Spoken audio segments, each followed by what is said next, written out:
मित्रांनो, माझे नाव ऋषभ राहुल भट. मी आता 5व्या ब मध्ये शिकतो.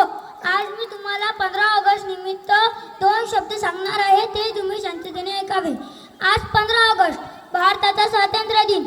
आजचा दिवस आपल्या भारतीयांसाठी अतिशय आनंदाचा दिवस आहे. आजचा हा स्वातंत्र्य दिन साजरा करण्यासाठी आपण सर्वजण इथे एकत्रित जमलो आहोत. भारताला 15 ऑगस्ट 1947 रोजी स्वातंत्र्य मिळाले. त्यासाठी आपल्या देशातील महापुरुषांनी आणि क्रांतिकारकांनी आपल्या प्राणांची आहुती दिली. त्यांना स्मरण करण्याचा हा दिवस आहे.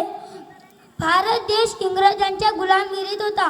अनेक वर्षे गुलामी सहन केल्यानंतर, इंग्रजांचे अत्याचार सहन केल्यानंतर भारताला स्वातंत्र्य मिळाले. आजच्या दिवशी आपण आपल्या शूरवीरांना स्मरण करू, त्यांच्या कार्याची आठवण करतो.